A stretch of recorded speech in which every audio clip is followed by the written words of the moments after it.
Praise the Lord. ஆண்டவராக இயேசு கிறிஸ்து நாமத்தினால என்னோட கூட இணைந்திருக்கிற ஒருவருக்கும் வாழ்த்துக்கள். கர்த்தர் நல்லவர். ஆமென். சுகத்தோடு ஜீவனோடு கூட ஆரோக்கியத்தோடு அப்பா நம்மள இந்த பூமியில வைத்ததுக்கு அவருக்கு எவ்வளவு நன்றி சொன்னாலும் போதாது. ஆமென். ஸோ இந்த பூமியில இருப்பதோடு மாத்திரம் இல்ல, அவரை நம்ம சந்திக்கணும், அவரோடு கூட வாழணும், அவரோடு கூட எப்பயும் இருக்கணும் அப்படிங்கிறது தேவன் விரும்புகிறார். அதற்காக தான் தேவன் உங்களே என்னையும் அழைத்திருக்கிறார். அவருடைய சத்தத்தை கேட்க பண்ணியிருக்கிறார். ஸோ இந்த வேளையில யாராகிலும் அவருடைய சத்தத்தை இந்த காணொளி மூலமா, இந்த யூடியூப் சேனல் மூலமா நீங்க பாக்குறீங்கன்னா கர்த்தர் உங்களை ஆசீர்வதிப்பார். இன்னும் அவரை அறிகிற அறிவு உங்களுக்கு உண்டாக கண்டிப்பாய் உங்களுக்கு உதவி செய்வார். ஆமென். ஸோ கடந்த வாரத்துல 1 யோவான் 3ஆம் அதிகாரத்துல நம்ம ஏசப்பாவை சந்திக்கணும் அப்படின்னா அவர் இருக்கிற வண்ணமாகவே அவரை நம்ம சந்திக்கணும். ஏன்னா இப்போதைக்கு நம்மளுடைய தேவனுடைய பிள்ளைகளா இருக்கோம், ஏசப்பாவை நம்ம விசுவாசிச்சிருக்கோம். அவர் தான் ஜீவனுள்ள தேவன், அவர் தவிர வேற யாரும் இல்லை. என்னோட பாவத்தை அவர் மன்னிச்சிருக்கிறார், அவர் எனக்காக மரித்து அடக்கம் பண்ணப்பட்டு உயிரோட எழும்பி எனக்காக ஒரு ஸ்தலத்தை ஆயத்தம் பண்ணிட்டு இருக்கிறார், மறுபடியும் வரப்போகிறார், நான் அவர் கூட போக போறேன் அப்படிங்கிற அடித்தளமான நம்பிக்கையோட தான் கிறிஸ்தவர்கள் சந்தோஷமாய் வாழ்ந்து கொண்டிருக்கிறோம். ஆமென். ஸோ அந்த சந்தோஷம் நிறைவாகணும்னா என்ன செய்யணும், அந்த காரியத்தை தான் உங்க நடுவில் பகிர்ந்து கொள்ளும்படி தேவன் என்னை இணைத்திருக்கிறார். ஆமென். ஸோ கடந்த வாரத்துல இயேசுவை நம்ம சந்திக்கும் போது அவர் இருக்கிற வண்ணமாகவே, as like him அப்படிங்கிற இங்கிலீஷ் வேர்டு, கிரீக் வேர்டு வந்து கேத்தோஸ், அவர் இருக்கிற வண்ணமாகவே. அந்த கேத்தோஸ் தான் நீங்களும் நானும் இருக்கணும் அப்படிங்கிறத பத்தி உங்க மத்தியில நான் சொல்லியிருந்தேன்.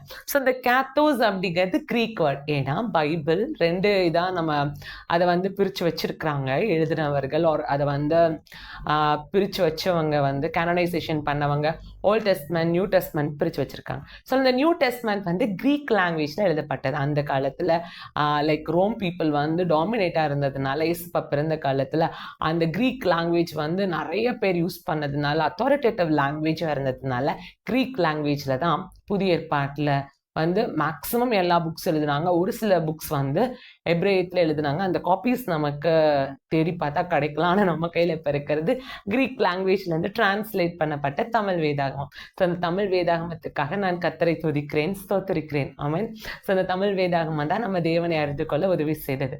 ஸோ தமிழ் வேதாகமே, தமிழில் மொழிபெயர்க்கப்பட்ட அந்த வேதாகமே நம்மளை தேவனை அவ்வளோவா ருசிக்க வைக்கும்னா, அந்த ஒரிஜினல் லாங்குவேஜில் எழுதின அந்த வேதாகமத்தினுடைய சுவையை நம்ம சுவைச்சோன்னா அடடடடா எவ்வளோ டேஸ்டா இருக்கும்ல. ஸோ கடந்த நாட்கள் அந்த கேத்தோஸுங்கிற வேர்டை நான் போட்டிருந்த போது என்னோட கூட சேர்ந்து படிக்கிற எம்டிஹெச் படிக்கிற ஒரு தம்பி கேட்டிருந்தான், வாட் இஸ் தட், இது வந்து நெட்ல சர்ச் பண்ணி பார்க்கும்போது ஜஸ்ட் ஆஸ் அப்படி தானே இருக்குக்கா, வாட் டஸ் இட் மீன் அப்படின்னு கேட்டிருக்கான். Yes, it mean we have to be as like Jesus Christ.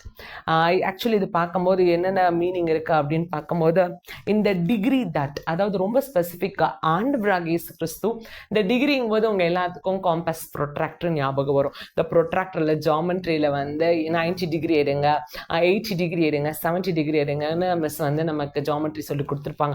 அதுல ஒரு டிகிரி கம்மியா இருந்தாலும் ஒரு டிகிரி அதிகமா இருந்தாலும் மிஸ் வந்து மார்க் பண்ணுவாங்க. சி, எக்ஸாக்டா இல்லை, இது கொஞ்சம் அதிகமா இருக்கு, இது கொஞ்சம் கம்மியா இருக்கு, நமக்கு என்ன பண்ணுவாங்க, தப்பு தான் போடுவாங்க. கரெக்ட் போட்டு 10 மார்க் கொடுப்பாங்களா? கொடுக்க மாட்டாங்க. ஸோ நம்ம படிச்ச அந்த படிப்புலயே நம்ம கரெக்டான டிகிரி எடுக்கல அப்படின்னா நமக்கு மார்க் கிடைக்காது. ஸோ ஆண்டவர் கூட போற காரியங்கிறது ரொம்ப ரொம்ப ரொம்ப அவசியமானது. அப்ப அவர் இருக்கிற அதே ஆங்கிள், அதே டிகிரியில் ஆஸ் லைக் ஹிம் நம்ம அப்படியே இருக்கணும் அப்படின்னு பிதாவாகிய தேவன் விரும்புறாரு. ஏன் அப்படின்னா அவரை போல நம்ம இல்லைன்னா அவர் கூட போக முடியாது. அதுக்காக தான் இந்த வெளிப்பாடை, இந்த காரியத்தை கர்த்தர் நம்ம கற்றுக் கொடுத்திருக்கிறார். ஸோ இன்னைக்கு நான் உங்க கூட என்ன செய்ய போறேன்னா, இந்த கேத்தோஸ் பார்ட் 2ல நம்ம என்ன பார்க்க போறோம் அப்படின்னா, இந்த ஒரு இடத்துல மட்டும்தான் இந்த கேத்தோஸ்ங்கிற வார்த்தை வந்திருக்கா, வேறு எந்த இடத்துல வந்திருக்கு அப்படிங்க நம்ம பார்க்க போறோம். ஏன்னா எனக்கு பைபிள் டீச் பண்ணி சொல்லி கொடுத்தவங்க என்ன சொல்லி கொடுத்துருக்காங்கன்னா, நம்ம எப்பயுமே ஃபுல் கான்டெக்ட்ல அதை பார்க்கணும். From the beginning to end வரைக்கும் ஹோல் பைபிள்ல என்ன கான்டெக்ட்ல அது சொல்லப்பட்டிருக்கோ அதை நம்ம எடுத்துக்கணும் அப்படின்னு எனக்கு சொல்லி தந்ததுனால இன்னைக்கு உங்க மத்தியில இந்த கேத்தோஸ்ங்கிற வார்த்தை வேற எங்கெல்லாம் வந்திருக்கு, இது அதே அர்த்தத்தை தான் கொடுக்குதா அப்படிங்கிறத ஒரு சின்ன ரிசர்ச் பண்ணி பார்க்க போகிறோம். ஸோ என் கூட சேர்ந்து நீங்கள் எங்கே எடுத்துக்கலாம் அப்படின்னா, மத்தேயு 21ஆம் அதிகாரம் 6வது வசனத்தை நீங்கள் எடுத்துக்கலாம். Matthew chapter 21 verse 6. இதில் என்ன ஸ்பெஷாலிட்டி அப்படிங்கிறத நம்ம பார்க்க போகிறோம். இதில் எங்கே வந்து கேத்தோஸுங்கிற வேர்டு வந்திருக்கு நம்ம பார்க்க போகிறோம். ஸோ மத்தேயு 21:6 நீங்கள் வாசிக்கும் போது, சீஷர்கள் போய் இயேசு தங்களுக்கு கட்டளையிட்டபடியே பாருங்க, ஃபர்ஸ்ட் இந்த கேத்தோஸ்ங்கிற வேர்டு சீஷர்கள் சம்பந்தப்பட்ட விஷயமா தான் இருக்கு. அதுவும் சீஷர்கள் இயேசு கிறிஸ்து தமக்கு கட்டளையிட்டபடியே செஞ்சாங்க அப்படின்னு நம்ம பார்க்குறோம். அப்போ இந்த கேத்தோஸ்ங்கிறது சீஷர்கள் ஆகிய நமக்கு ரொம்ப இம்பார்ட்டன்ட். அப்போ அந்த கட்டளையிட்டபடி அப்படிங்கும்போது யார் கட்டளையிட்டா? ஆண்டவராகிய இயேசு கிறிஸ்து கட்டளையிட்டார். என்ன கட்டளையிட்டாருங்கிற சம்பவத்துக்குள்ள நான் போக விரும்பல. பட் அந்த கேத்தோஸ்ங்கிற வேர்டு அந்த கட்டளையிட்டபடியே, ஆஸ் லைக் ஜீசஸ் செட், அவர் சொன்னபடியே அவங்க செஞ்சாங்க. இங்க அந்த கேத்தோஸ்ங்கிற வேர்டு வந்திருக்கு. அப்ப இதுல நம்ம என்ன பார்க்குறோம் அப்படின்னா, கேத்தோஸ் அப்படிங்கிறது what God said disciple has to do. Jesus சொன்ன மாதிரி சீஷர்கள் செய்ய வேண்டும் என்ற ஒரு பதிவை நம்ம இங்க பார்க்குறோம். இன்னும் பியூட்டிஃபுல்லான ஒரு சில ரெஃபரன்ஸ் நான் உங்களுக்கு கொடுக்குறேன். மேத்யூ 26ல 24th verse நம்ம பார்த்தோம் அப்படின்னா, மத்திய 26-24 மனுஷகுமாரன் தம்மை குறித்து எழுதியிருக்கிறபடியே போகிறார்.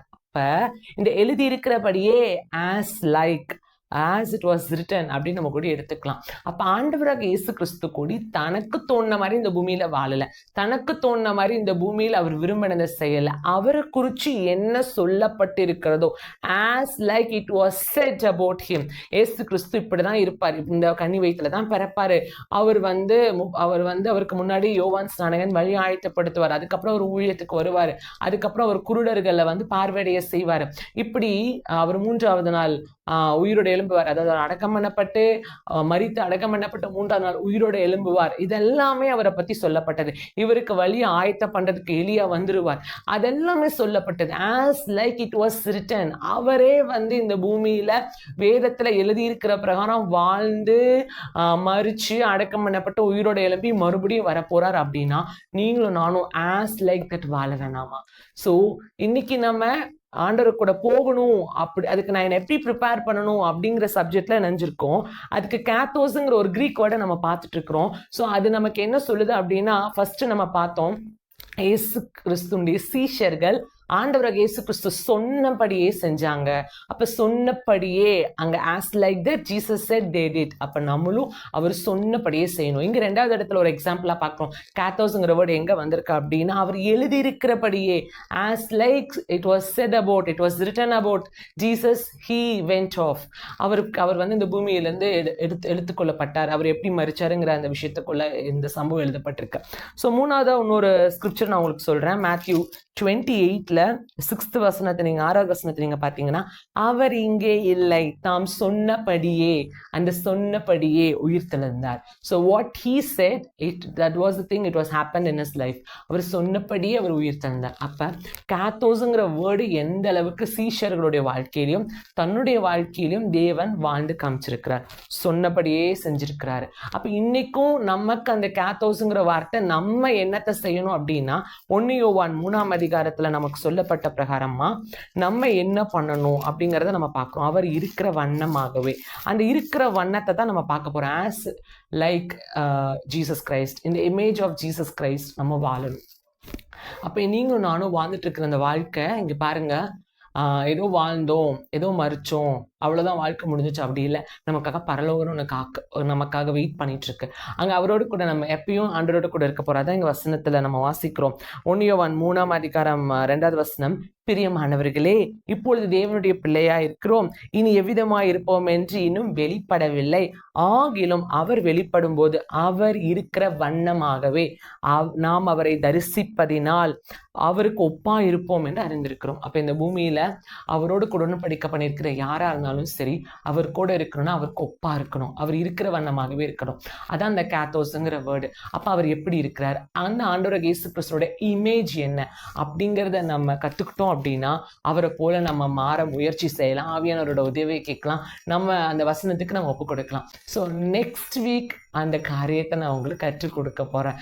So stay tune. God bless you. Amen.